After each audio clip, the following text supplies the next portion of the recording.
been doing rather well lately, hasn't he? And they got the nickname the Diligence Horse. Is that a bit scary at times? Tow timber out of the forests. With this magnificent gelding. Lexi has had another foal with you. In the ring, we've had the Suffolk Punch stallion, which has won at all the shows around the country. An absolutely magnificent animal. Beautiful to see him coming into the ring and showing all his finery with a very young handler who's incredibly proficient at standing him still, making sure he's behaving himself, standing square and proud, really showing himself off. Great treat to see such a magnificent animal. Here we've got Lockspit Robert, homebred, down the fens in Cambridgeshire. He's a 5-year-old gelding. He's broken to what we call all gears, so he now pull a tumble, harrow, and my partner Sophie's doing the ridden hoist qualifiers with him. And yeah, he came third at our breed show in the qualifier, so that was his second time of actually doing a horse class. So he's young at the ridden, but yeah, he's one of our champions. So for those who don't know, Hoy's being Horse of the Year, so which is really, you know, the sort of pinnacle of it all, isn't it? It is, yeah. He's competing against some horses that have been going years after years, and he's a new one, and 5. He's very young, really. Perhaps in 2 years' time we'll get a qualifier and get him up there. And he's been doing rather well lately, hasn't he? Well, he has. You know, he was. We went to the Suffolk County show, and he was champion gelding, and I then went through to the overall, and below I was pulled in supreme champion of the Suffolks, which we was absolutely well made up, considering he's a homebred horse. I've got his full brother called Lockspit Ernest at home. He's 3, and we've got a 4-week-old foal, and we've called him Lockspit Bruce after Bruce McKenna, that's done all the breeding, because they're all by Cracknell Jensen, so they're full brothers. And my object is in 5 years, I'm going to have a team of Suffolks, 3 in a line, going in that Suffolk County ring in the team class. Where does that love and passion and enthusiasm come from? Well, I've always loved the horses, and years ago I went to a show and there's a chap there called Bob Peacock, and he had 2, and I looking at him and that, he said, "Do you like these, boy?" I said, "Oh yeah, lovely." And he said, and we talked about showing, and he's going to another show. He said, "If you come along, you can give me a hand." So I went there, and next thing I know, he asked me, "Can you drive a lorry?" I said, "Well, I can drive an Arctic." So his eyes were going. So I finished up, had 18 months with him, with his horses, and then we found a mare, and I started breeding, and here we are today, you know. Right. And it's all, as I say, and I'm also probably keen on it. I'm a trustee and a council member, and I'm chairman of show and events for the society, and do quite a lot of work with them. Well, it's wonderful that you've made such an effort to come along to the Cotswold Farm Park. I'm delighted to have everyone here. We look forward to seeing him in the ring later. Let me just go and talk to one of your helpers. Hello. Hi. What's your name? Ella, Ella, tell me about yourself. What are you up to? plaiting the horse's tail. And how did you get into this? I actually used to go to Paul and Sophie's school called Cambridge Equine Assisted Learning, and Paul brings the heavies down, and you can do all sorts of them. You can long rein them, you can learn to plait, and then it sort of just went from there. And now you're enthusiastic and helping to win prizes. And is this quite difficult? It looks incredibly complicated. So what's the skill in that then? So you're getting a little bit of his hair, and then what's this stuff? This is called bass. So this is an type of African grass, and you just braid it into his tail. Yeah. Well, you're making a beautiful job of it, and considering you've won all these prizes and championships, you must be one of the best in the country. I should hope so. Last year, Ella was a runner-up in the Suffolk Horse Society Young Handler competition, and she's doing it, and she's qualified this year. She's a pretty good young handler in the ring with them. Well, it's wonderful to have young people involved. We'll see you later in the ring.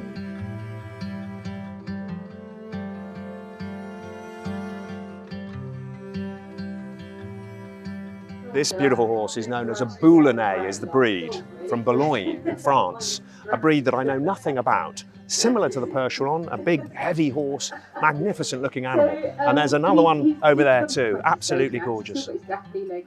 Lovely sturdy little breed. It is their traditional heavy horse out there. But over the years they've got slightly finer because they were crossed with Arabs to Right. give them a bit more speed. And their particular job in France was doing what we call today the fish race. So they would transport fresh fish from Boulogne to Paris, which is nearly 200 miles. So the cart would be loaded up with fish covered in ice, and the horses would do it on a relay system. So they do sort of 10 to 12 kilometres, and then they'd swap with another pair of horses, and so it would go on until, because the faster the horse, the fresher the fish to sell in the Parisian market. So that was predominantly their job. And Wow. they come in black and chestnut as well, but predominantly the greys were bred because they were seen on the unlit roads at night. And so the Boulonnais, did you say? Boulonnais. So I've never heard of them. But absolutely, why haven't I? I mean, they're gorgeous, aren't they? Oh, he's an absolute poppet, actually, and he's taken to driving really, really well. But there's only, I think, 3 or no more than 5, I don't think, in this country. And Really? I don't know why they haven't been introduced over here, because No. I think they make quite a good hunting horse because they're light enough to do the work. They're going to cover the ground. Gorgeous. Yeah. And the difference between them and the Percheron then, the horse next door. Yeah. John bred Ben, so he's homebred. He's the English style, so he's not as tall and he's a thicker set. He's got more bone. Hello, there he is. Isn't he gorgeous?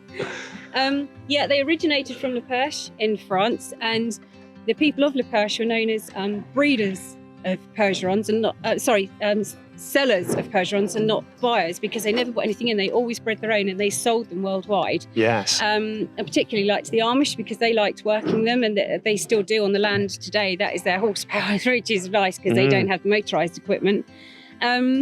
So yeah, and then they obviously worked on the land, and then they worked pulling the big mail coaches and the stage coaches, and the stage coaches were known as diligences, and they got the nickname the diligence horse. Amazing. During the World Wars, they virtually became extinct, and the numbers got very, very low. But in the sort of mid-1970s, they actually started breeding these like cattle, and obviously the French are very fond of their horse meat out there. Sure. And this is what has actually kept the numbers up today and kept the Boulonnais going. My dad used to have a breed called the Ardennes, Oh yeah, and he went over to France and bought them from Yeah. a yard where they were going to Yes. go for slaughter, Yes, and yeah. bought them back, and they broke to harness very quickly. Yeah, That's, they're very good, but they're a lot thicker set than these, aren't they? Yeah. Not quite so tall, very, very powerful. Indeed. Used a lot in forestry Is that right? as well, yeah. Well, aren't you lovely? That's the next stage for these two now, is sort of starting the logging. Sure. Beautiful. Yeah. Big gentle giants, aren't you? Well, thank you so much. No worries, Really thank appreciate you. it. Oh, Ben. Look at that. He is really soppy.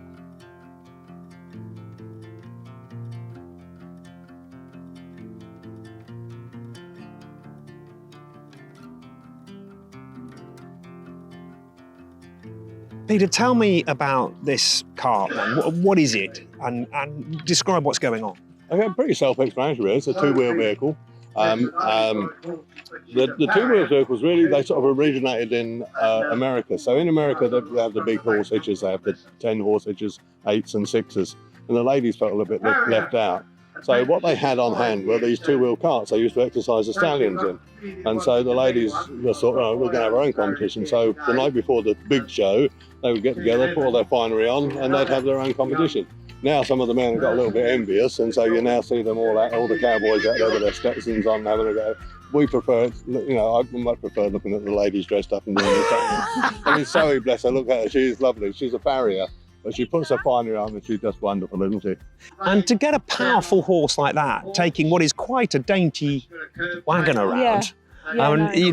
Is that a bit scary at times? It can be. So on that one, we don't have no foot brake. So Okay.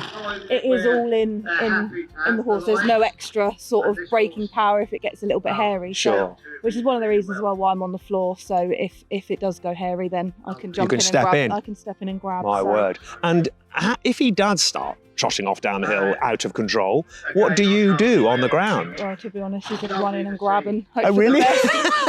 My word, sounds So, terrifying. you've got to be brave, I think. So Yeah. And you say he's 6 years old, yes, he's 6. which is young.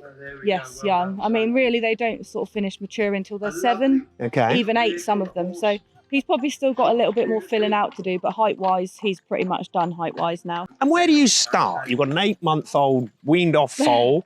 How do you get them going? Really, you start from day one. I mean, you start with a head collar, you start by teaching them to pick their feet out, just basic sort of normal horse stuff. And then you sort of go on to getting them to wearing a bridle, being bitted. Then you'll move on to long reining. So you'll have somebody at their head, somebody on long lines walking behind them. Then you'll maybe put a tyre behind them or just a swingle tree, getting them used to actually feeling some resistance on the pulling. So then you'd put like I say, your collar and your pad on, so then getting them to pull that way. And then it's just a slow process. Sometimes we like to do them in a 2-wheel cart first, although a lot of the time we'll put 4-wheel on because there's no actual weight on the shafts as like there is on the 2-wheel cart. So they'll start on a 4-wheel cart because the shafts are independent. Sure. So there's no weight. And then again, you just start walking them by the head, walking them round. Then you put some weight in the carriage and you just go on from there, really, and until we're at this point. And like I say, he's really good. What's lovely, isn't it? He's been trotting around and he just stands there and just he's relaxed. You know, he just goes into... They bought him as a yearling. I think I judged him at Rutland show when they first bought him. And they've just dragged him around all these shows. You've just seen it. Yeah, amazing, isn't he? Gorgeous. Claire and Harry and Sophie and Katie, they're just so enthusiastic. They go all over East Anglia doing demonstrations, and I go with them and do the commentary sometimes. And they're just so enthusiastic and they never give up. I mean, they were at Norfolk Show on Thursday, you know, and they're up at 4 o'clock in the morning. They're getting their horses ready. It's hot and everything. They come home on Friday morning, I get a message from them saying, oh, one of the horses has got a nick on his nose or anything like that. But we're still coming, you know, just dedicated, total dedication. Wonderful. And, yeah, it is wonderful. And without it, you know, these horses wouldn't be. Oh, exactly. Yeah.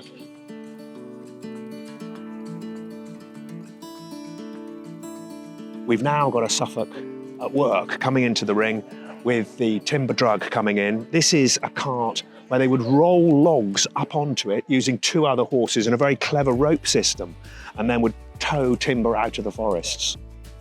So the horse is from Alison and Mike Clark, who helped me with my Suffolks and helped breed Lexi. And then that's Mike's timber drug there that the horse is pulling. And another Mike is driving the horse, and he had Braveheart from us, which was a foal that we bred on the farm, Lexi's colt foal that she had, that has now been named Wally, still sticking to the William Wallace Braveheart theme. And Wally is in training. He's pulling harrows around the field now and being trained up to pull a cart. So great to be moving these foals on to really good people who will work them in the future. And a pleasure to see them here today, helping out, demonstrate what these horses can do. Back on the 1st of May 2022, my Suffolk mare, Lexi, gave birth to our first filly foal. And we called her Mayflower because she was born on May the 1st. And Alison Clark is absolutely wonderful at looking after Suffolks and has helped breed Lexi and helped her give birth to the foals and rear them. And here is Mayflower, just over 2 years old. So how's she getting on, Alison? Oh, she's absolutely fine. This is her first outing this year, and we've got her booked into another 3 shows as well. Have you? Wonderful. And isn't she absolutely gorgeous? She's grown into a beautiful horse. When will she be fully grown, Alison? They say 7 years, but they still keep growing after that. Really? So yeah, I measured her last weekend and she's 16.2. 16.2. So they measure a horse in hands. So like that is 1, and she's 16.2 of those. Yeah. And she will grow to be what then, do you think?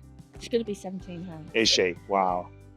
And then in the future, do you think you'll breed from her? Yes, she will. She will. Yeah. Yeah. At what sort of age? We put them in and foal at 4, and they foal down for the first time when they're 5. Lovely. And as far as getting her to work, then will you get her into shafts? I'm hoping to break her to some harness. Yeah. We'll have a go at that as well. Well done. Yeah. Fantastic. Yeah. Now, we also had a William Wallace foal. We called him Braveheart because he's so brave with a big heart, who went on to a new home, and they've renamed him Wally, sticking to the Braveheart theme, Yeah. and he's doing well. Yeah, he's doing very well. He's just been broken in. Michael's not quite got him into a vehicle, but he's been doing all the harness, the bitting, Yeah. everything like that. And he's going into his team next year to work full time. Wonderful. That's great news. I think Michael, he's been pulling a log, I know that. Yeah. He said he's had him in the field pulling a log. And he says when he tells him to stop, he stops and he stands completely still. Perfect. And now, Lexi has had another foal with you. Well done. Congratulations at sorting that one out. And another colt foal. Yes. And what about him? Where's his future, do you think? His future is going to hopefully live with Michael York because he's very interested in him. and he will go and live with Wallace. So brothers together. Yeah. Aw. Yeah, and they'll work together as a team as well. That's absolutely wonderful. Yeah. Well, thank you so much for all your help. You are absolutely brilliant at it. What I'd do without your expertise, I just don't know.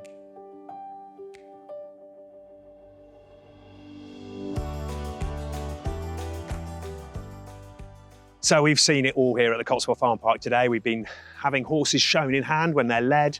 We've had them pulling great big wagons, brewery drays, and now we've got them coming into the final parade. But let's not forget that the Suffolk can also be ridden. Katie here with his magnificent gelding. Doesn't he look smart? So people are riding those. They're coming on our horse fun rides on Suffolks too.